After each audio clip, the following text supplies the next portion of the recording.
কুকুই দেখ বদমাশি করছে। কি বলবি বল, কি বলতে চাস বল কুকুই। ও আগে ঢুকেছে ঘরে, তারপরে যেই কালি এসছে দুজনের সাথে মারপিট। ওর বক্তব্য, টিকটিকির বক্তব্য, কালি ঘরে ঢুকবে না, ও বাইরেই থাকবে, ও একাই এখানে শোবে। দুজনের তুমুল মারপিট হলো, এখন চড়থাপ্পড় খেয়েছে দুজনেই।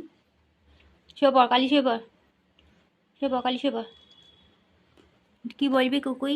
কুকুই ভয়তে চুপ করে বসে আছে, জানে আমিও যদি নাবি মা আমাকেই মারবে, তাই না কুকুই? চুচু, ওই জন্য ও নাবেনি, ও সিঁড়ি দিয়ে মুখ বার করে রবর দেখছে। কি বলিস কুকুই? আচ্ছা এই যে ওই কাল টিকটিকি, এই টিকটিকি দেখ, তুই মার খাবি? হ্যাঁ, তোকে তো তোর